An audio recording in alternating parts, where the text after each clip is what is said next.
One of the most ambitious and deluded flat earthers out there is Nathan Thompson.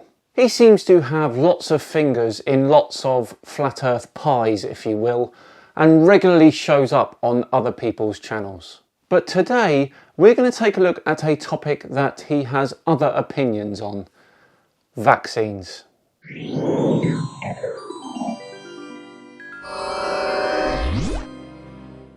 Hello all and welcome along to another episode of Tinfoil Tuesday with me, Simon Dan. Thank you very much for joining me. Yes, Nathan Thompson has a very long history with this channel, from the very first video I ever did on him. I also started the official Flat Earth and Globe discussion.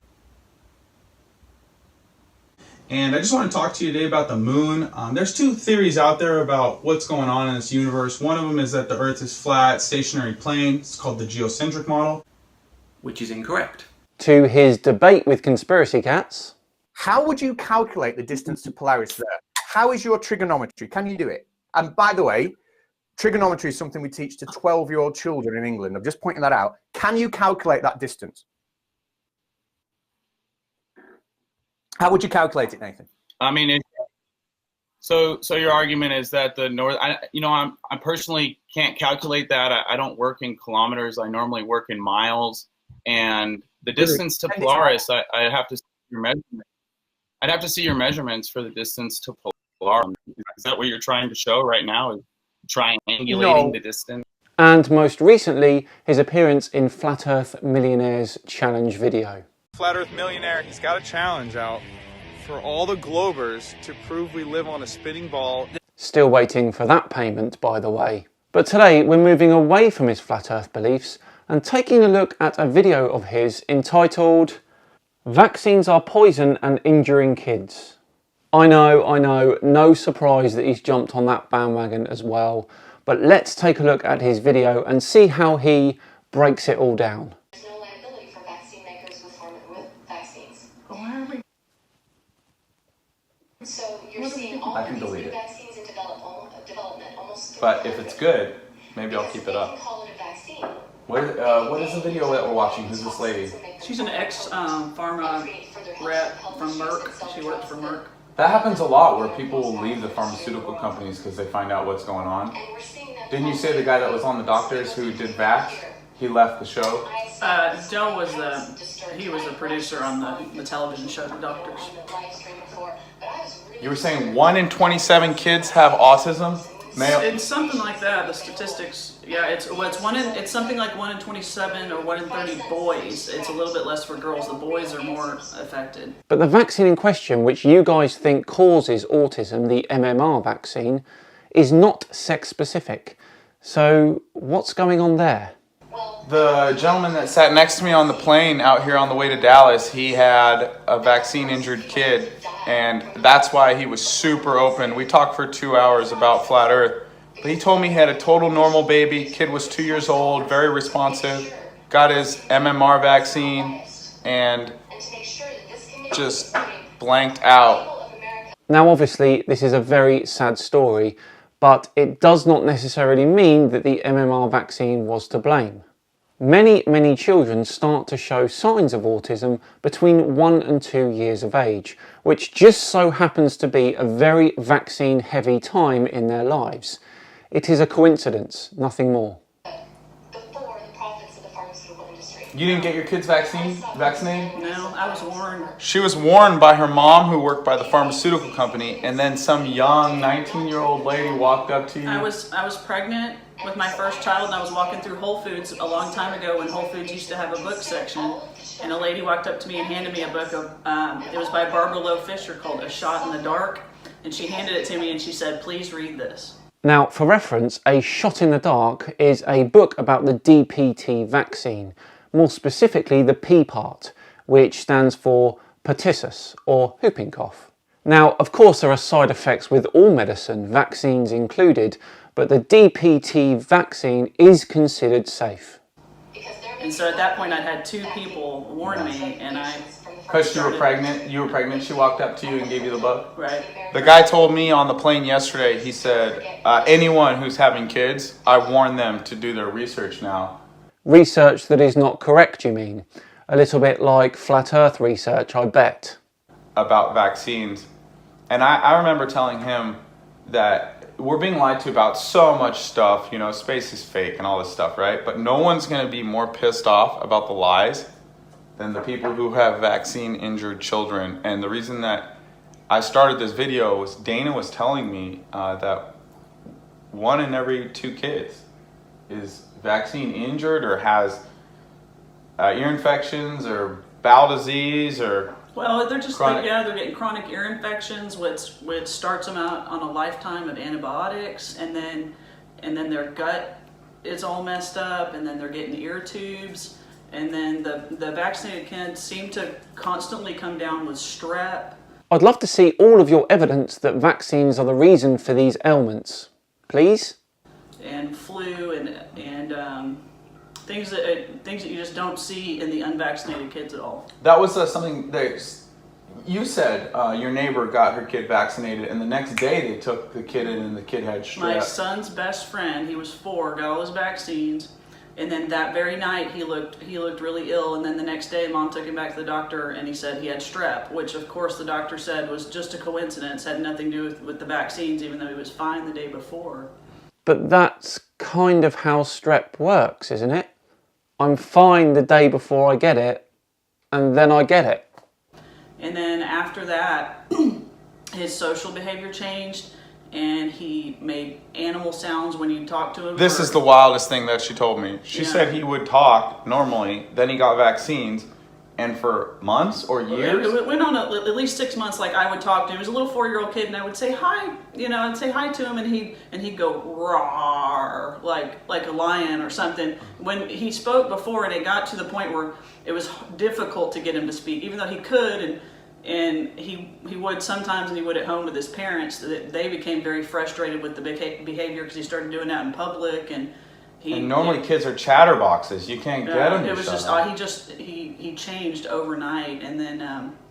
Again, very, very difficult to prove that this was because of the vaccine that this child had. He started showing sensitivity to light and sound. There's another thing Dana taught me this morning is that pharmaceuticals aren't actually drugs. They're biologicals. And so they pass through a lot of what's required for drug screening. Yeah, they don't go through the same testing that pharmaceutical drugs do. And any testing done on them is industry funded, and it's for a very short amount of time, like 6 weeks, and any results they don't like, they just throw out.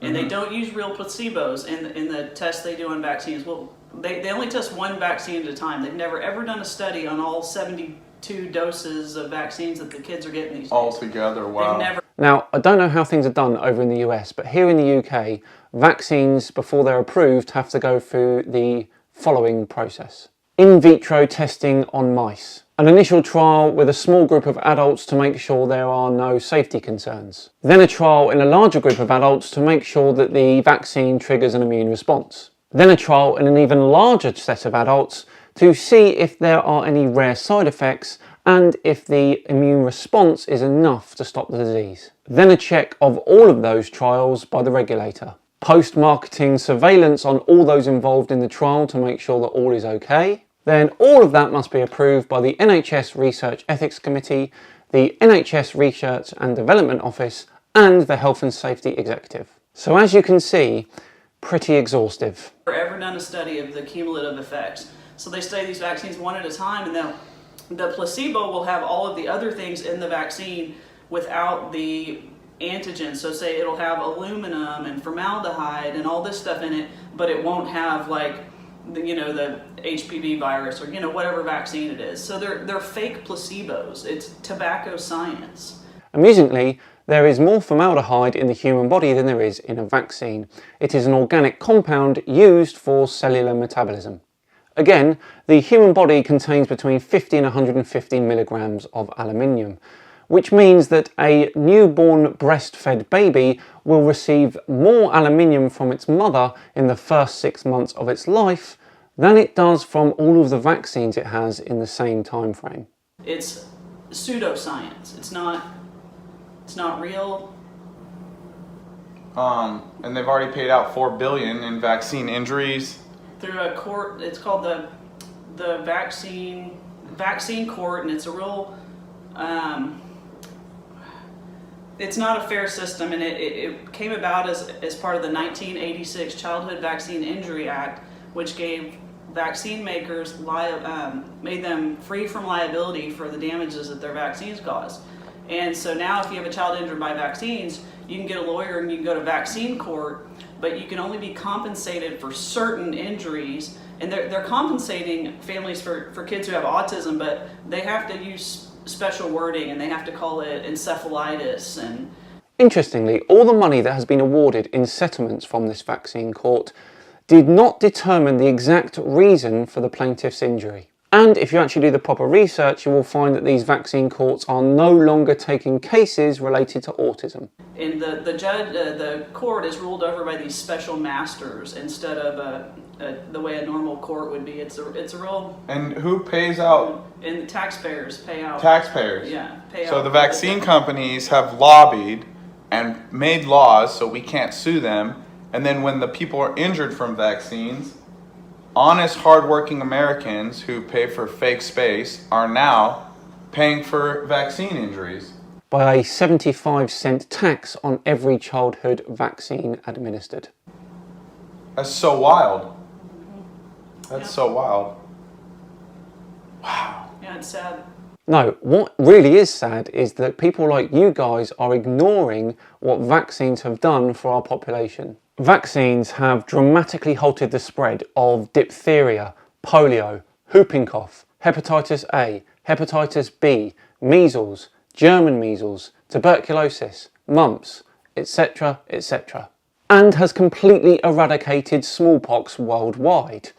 The Earth's population is without a doubt healthier because of vaccines. Well, shout out to all the vegan activists, vaccine activists out there. You guys are awesome. Vegan and vaccine activists are the best. I mean, they honestly do a better job than flat earth activists and Christians. Nathan throwing some serious shade at the Globe Live tour there. They are so out there, they're organized. So props to you guys. I just wanted to make a vaccine video. Dana's one of the most knowledgeable people I know about vaccines. Not from where I'm sitting. And she has kids and stuff. I don't have kids, so I haven't had to worry about it. I have kids, 3 of them, and I don't have to worry about it either, because part of being a responsible parent is making sure that all of my children are vaccinated to protect them against diseases that could not only affect them, but other people too. I am a kid, so still young at heart. But it breaks my heart. That's one of the reasons I can't stand the globe earth lie, is that they're lying to the kids, and then because they're not thinking for themselves, their status, the state says, oh, inject this formaldehyde and mercury into your system, and people go, oh yeah, that's a good idea. Yeah, let me do that. Not mercury, Nathan, a mercury-based chemical. I assume you eat salt on your fries, Nathan. You shouldn't be doing that, buddy. Chlorine can cause blurred vision, irritation of your skin, burning sensation of your throat and nose. Stay away from salt, buddy. Save yourself. My point being that the mercury in the mercury-based chemical in vaccines is no different or no more dangerous than the chlorine in your common table salt. Yeah, that's exactly what's going on. It's just nobody's questioning, they're not thinking, and it all does tie together. This is one thing, anyone I meet who is pro-vaccine, I'll ask them one question, and I've maybe once or twice gotten a legit answer. I'll say, can you name 3 ingredients that are in vaccines? And they don't know anything. They have no clue what's in the vaccines. Doctors don't know either, they're not taught in medical school. But the information is out there, it's public, Nathan. You can find it. And I don't see an issue with people not knowing the ingredients. The scientific evidence regarding the success of these vaccines speaks for itself. Doctors are given about a 2-hour lecture in medical school about vaccines, which consists of basically just the dogma that vaccines are safe and effective, and it's settled science. They're the saviors of humanity. They saved us from polio and smallpox, and don't question it. The science is settled, and here's the vaccine schedule, and you need to memorize it. And that is the extent of what doctors are getting in medical school. And she's been to medical school, has she? Unlikely. Wow. There's a lot of doctors speaking out. They're all saying the same thing. They're all saying this is all we got. And there's a lot of peer pressure not to ask questions, Yeah. not to speak out, not to have any critical Well, you'll thought. get blackballed, and Yeah, nobody wants, no doctors want what happened to Andrew Wakefield to happen to them, where their career gets ruined for speaking out. we just watched a documentary on Big Chicken, and Big Pharma, Big Chicken, Big Oil, like they want to control everything, every aspect, top to bottom. That's called paranoia, buddy. And yeah, it makes so much sense that they'd want to vaccinate these kids, and then they end up sick and have all these other problems, which require more drugs. That's what they're doing. I mean, they're creating the market for the drugs. I think they do that with the diet a lot too. Well, yeah, they are. Yeah, You know? making them sick and then providing the solution. Right, that's too much conspiracy for today, even for me. I will just say this to you, Nathan. Now, you don't have kids, so I can understand if this notion slipped you by. Rubella, or German measles, whilst relatively harmless overall, can be incredibly dangerous to pregnant women, causing miscarriages and possible birth defects. Imagine you end up having a daughter, Nathan, and you don't vaccinate her because of your beliefs. And she ends up growing up and having her own children and becoming pregnant. Now, because you wouldn't have vaccinated her, what if she then goes on to contract rubella from a child from another set of parents who didn't vaccinate their child because they thought vaccines were bad? Of course, I truly wish that this never happens. Having lost a child myself in the past, I wouldn't wish that on anybody. But I want an honest answer to this question, Nathan. Will you be 100% happy with your choices in life then? Think on that. Right, thank you very much for joining me today. I do hope you enjoyed it. If you did, a like and subscribe would be thoroughly appreciated.